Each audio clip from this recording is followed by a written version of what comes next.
Thank you. Thank you so much. Those words were from a Sufi poet named Hafiz, and the readings also, Beloved Presence, was a Sufi reading. And it's a face of Islam that we don't see much in the news, the image of God as merciful and compassionate, that sense of the sunlight encouraging the rose to be all that it needs to be. On the news today, when they talk about Iraq, you hear of Sunnis, Shiites, and Kurds. This is how the press has made the distinctions and may well describe the divisions on the ground, but it's a flawed distinction because they're not distinct categories. Sunni and Shia are religious distinctions, and Kurdish is a cultural distinction. So it'd be like if somebody was describing a conflict in the United States and saying it's between the Catholics, the Protestants, and the Hispanics. and so, maybe, but not all, maybe most, but not all Hispanics are Catholic.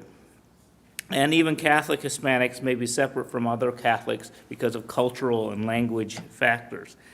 Similarly, most Kurds are Sunni, but distinguish themselves by speaking a distinct language and having a culture that's been up in the north, what is now northern Iraq and parts of Turkey and Syria and Iran for thousands of years. Shiites tend to be ethnically Arab or Persian and live in the southern Iraq and are really only predominant in the state of Iran and probably soon in the government of Iraq. Most other Sunnis in Iraq speak Arabic and are ethnically Arab or Assyrian or Iranian, so that these lines of what religion you are and what ethnic group you belong to overlap. They get interwoven in knots tighter than a Persian rug. So I'm going to just review a little history today, and some of this will be Islam 101 for those of you who have been paying attention this last few years. Muhammad, the prophet of Islam, was born in what is now Saudi Arabia, about 610 of the Common Era. After his marriage, he became members of a religious group called the Hanifs. And this group was influenced by Christians and Jews and practiced an asceticism to try to get back to the original faith of Abraham. While meditating in a cave, Muhammad had a vision of the angel Gabriel, who told him to read or recite from a scroll. The tradition holds that Muhammad received the whole Quran in one night, though it took years for him to write it down. Most of the chapters or surahs open with the phrase, "In the name of Allah, most gracious, most merciful." So the most repeated characteristics of God are generosity, most gracious, and compassion, most merciful. But some parts of the Quran don't feel as merciful and compassionate, especially to Unitarian Universalist ears. In Surah 5, which is entitled "A Table," is defined in stark terms. To those who believe and do deeds of righteousness, hath Allah promised forgiveness and great reward. To those who reject faith and deny our signs will be companions of hell fire. So we've probably heard that preached in non-Islamic sermons. Later in that same chapter, there is a recognition of Christians and Jews and some possibility of us all sharing the same faith. Those who believe in the Quran, those who follow the Jewish scriptures, the Sabians, and the Christians, any who believe in Allah or God and the last day and work righteousness, on them shall be no fear, nor shall they grieve. So there's a common sense in that scripture that we're all worshiping the same God. But they do have some testy words to say about the Trinity, which might resemble some of our Unitarian forebears. They do blaspheme who say that Allah is Christ, the Son of Mary.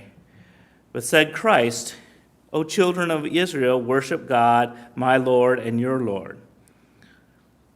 They do blaspheme who say that Allah, God, is one of three or a trinity. There is no God except one Allah.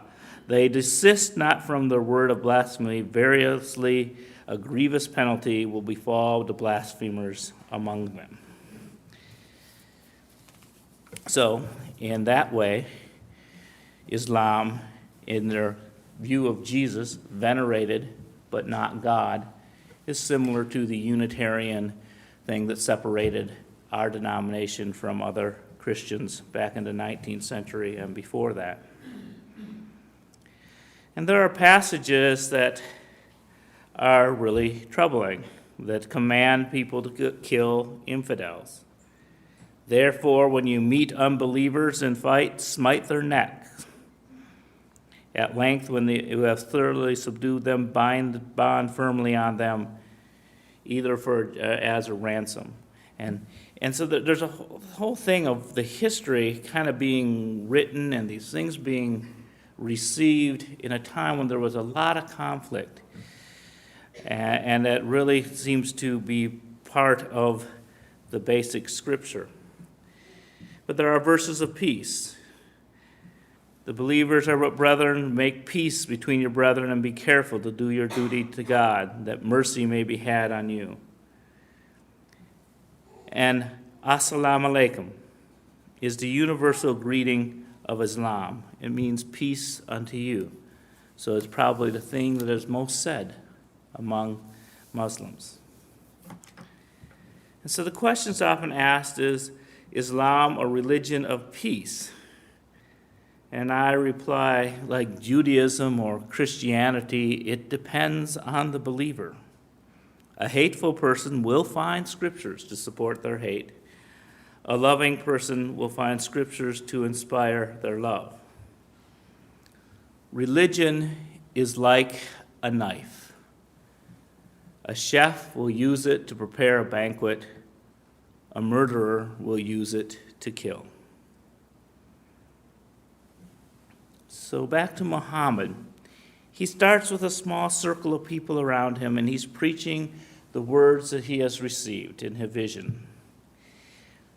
And he preached in Mecca for about 12 years, and then he started getting too popular, and the political leaders of the area started to resist him and chased him to Medina. And that was in 622, and that's the year that starts the calendar for Muslims, so that when they say what year it is, they trace it back to that year. That is their 0 point. Muhammad died in 632, and his teachings were continued by Ali, a cousin who was murdered in 661. And from there on, there's a dispute in succession.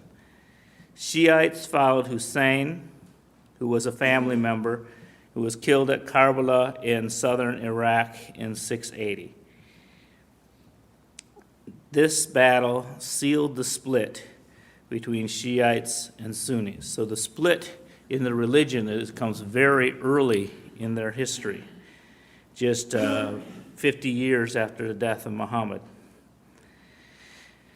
The date of Hassan's death is celebrated in a very bloody ritual. You may have saw it on the news because it was suppressed by Saddam Hussein, no relation, that to the Prophet Hussein, that where people walk down the street and they beat themselves bloody and they cut themselves, and it was something that Saddam Hussein a Sunni had banned in Iraq during his reign. But it has taken place these past couple years. Worldwide, about 89% of Muslims are Sunni. The Shia are only dominant in southern Iraq and Iran. The word Sunni comes from the word Sunnah, which means lifestyle of the Prophet of Muhammad. And they maintained a direct and elected successors of the Prophet of Muhammad, and it was also known as the Caliphate, or the Caliph, if you've heard that word. And the Caliphate continued unbroken until 1923, when it was abolished in Turkey. But it was more of a spiritual position than a political position, and it was more ceremonial than real power. The Shiites opted for a family inheritance on who leads Islam, and so they had 12 generations of successors, and then it stopped. And so it wasn't as long as the Caliphate. There are 12 imams that they hold up as successors to Muhammad. The 12th one disappeared. And it's part of their belief that the disappeared imam will return someday and restore true Islam to the world. And that only about 10% of Muslims worldwide are Shiites, which leaves about 1% of Muslims who are Sufi. And don't be fooled by that number, because Sufis is a monastic movement, so the people who actually get to call themselves Sufis are monks. So that definitely narrows down the pool of people who qualify. Because it's a mystical tradition, and its origins are unclear. The word may come from Arabic word for wool, describing the clothing that they wore, or it might be from the word veranda or porch, because there's legends of they were the ones that were always at Muhammad's feet, the most devoted of the followers. And they interpret the Quran more broadly. There's both Sunnah and Shia traditions, but most of them come out of the Sunni tradition. And it's that idea of life of the prophet. So they go and do the asceticism that Muhammad himself was doing and getting his original vision. And they tend to claim more authority for the visions that they have as a continuance of knowledge about God. But they do go back to the Quran, and two important verses are one that says, "We are nearer to him than his jugular vein." And in that one, the gods are speaking, often referred to as in the plural in the Quran. That we are nearer to human beings than their jugular vein. So that there's a sense of that God is so intimately involved in everybody's life. And then externally, to God belongs the east and the west.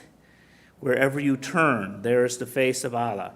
Allah is all. So there's a sense that it's very deep, and yet it's everywhere. And so this sense of intimacy and universality are the hallmarks of Sufism.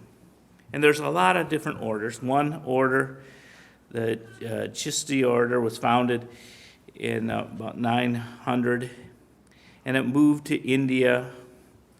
And then there was a man named Hazrat Inayat Khan who migrated to America to start the Sufi order of the West in 1920.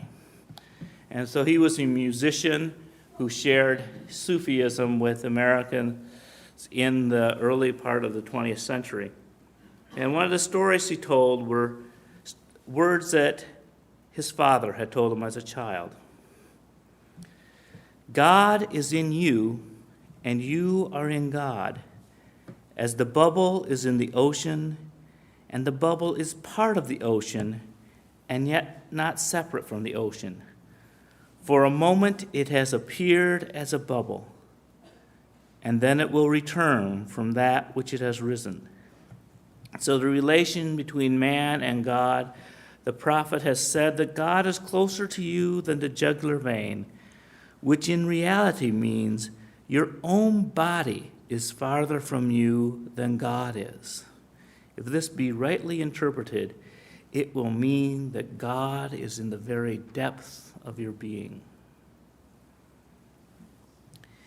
In Spain, another mystic, Ibn Arabi, wrote, "Beware of confining yourself to a particular belief and denying all else, for much good would elude you. Indeed, the knowledge of reality will elude you.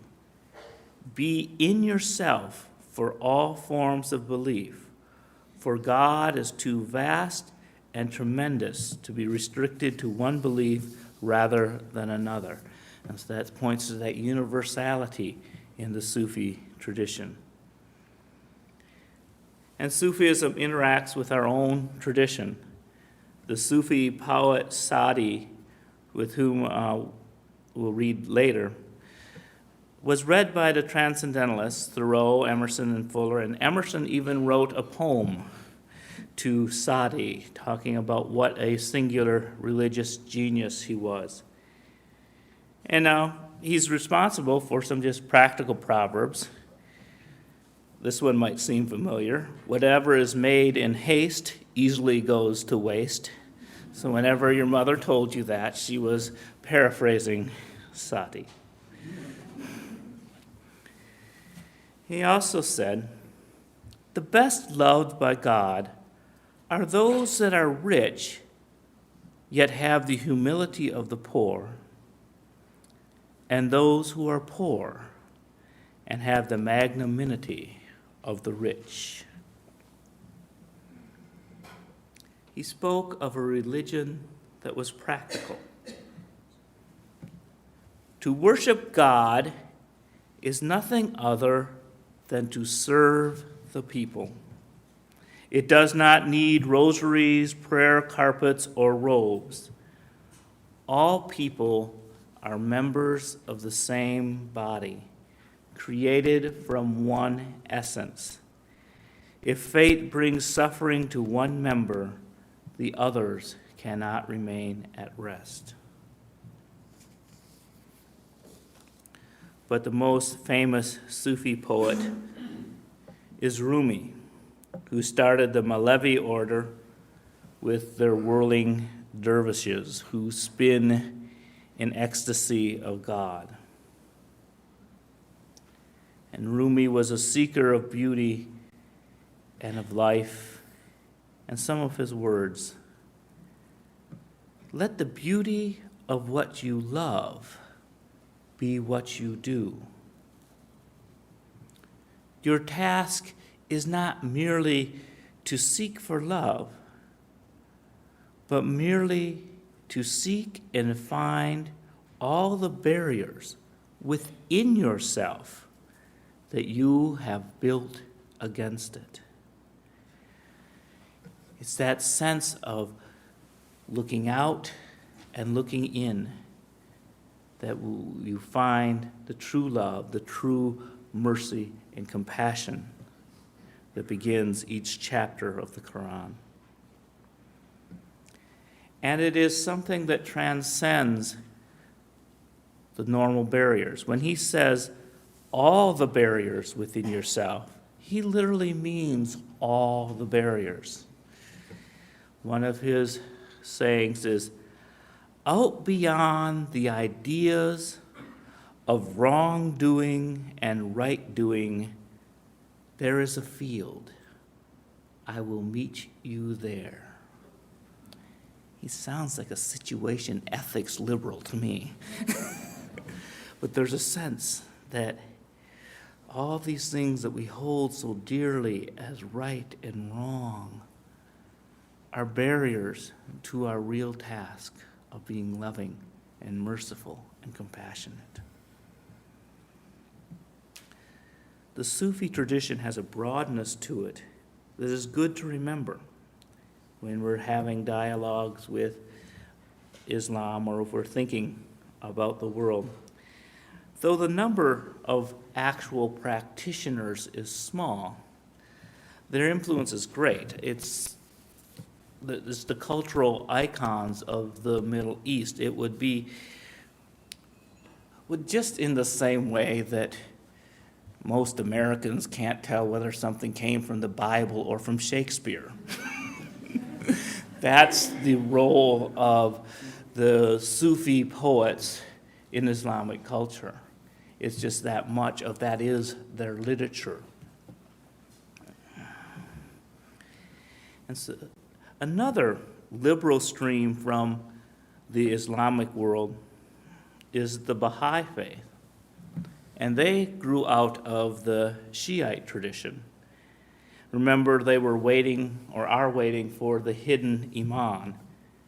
Well, in the mid-19th century, Baha'u'llah proclaimed himself the final messenger, the prophet. And Baha'is tried to unite religion and science and work towards racial equality. And that they were very much persecuted in southern Iran after the fall of the Shah. And so it's rejected by Islam, just as many movements in Christianity where someone claims to be the new Messiah get rejected out of hand. But it is very much a part of the Muslim tradition and is a liberal voice building on the sense that the religion can evolve and can be more inclusive. But there is another new sect that is more troubling. In the 18th century, among the Sunnis, Muhammad ibn al-Wahhab founded a sect which is now called Wahhabism.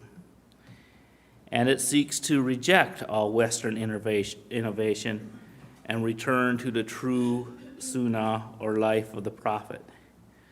This is the strain of Islam that is dominant in Saudi Arabia. The 9/11 terrorists were influenced by Wahhabism.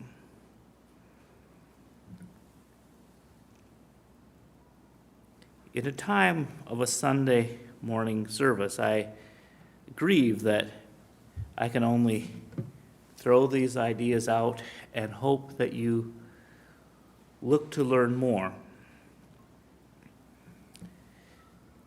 To learn more about Islam is important for all of us. We can't ignore those who use the religion for war, but we would do well to make friends with those who use the religion for peace. That we often, pulling on last week's sermon, have the two poles that argue with each other, trying to convert each other. But the poles will never be converted. Our conversation should be with the middle of any tradition. We should be talking with the Christians who are open enough to perhaps feel that Islam is a viable, valid religion, and we should talk to the Muslims who feel that Christians and other religions have a viable strength. That the liberals that exist around the world need to reach out to the middle, because you know that the right pole of the fundamentalists of any strain, be it Christian, Jewish, or Islam, are definitely also trying to win the hearts and minds of the middle.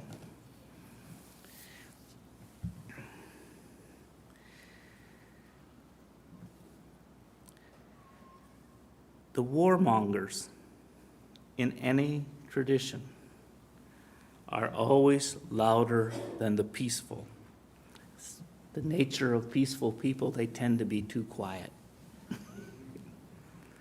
Look at Christianity. Most pulpits fan the flames of this war. televangelists preached hatred of Islam as a new crusade. But I think of that ocean and how peace has a way of persevering. It is the depth of the ocean versus the shifting sea. As Unitarian Universalists, we are to Christianity what Sufis and Baha'is are to Islam. An attempt to emphasize what religions have in common. May we be a universalizing presence. We do not seek to divide people between the saved and the unsaved. We may not look for a God beyond our being because there's something that knows that it's as close as our own jugular vein and is in the jugular vein of every human being we meet, no matter what they believe. What we seek, the mercy, the compassionate, is in our veins. Let us look there and find it within ourselves and reach out and find it in all peoples of this world. May we bless and be blessed.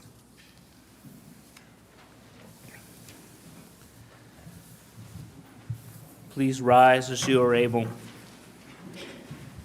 and sing hymn number 2, Down the Ages We Have Trod.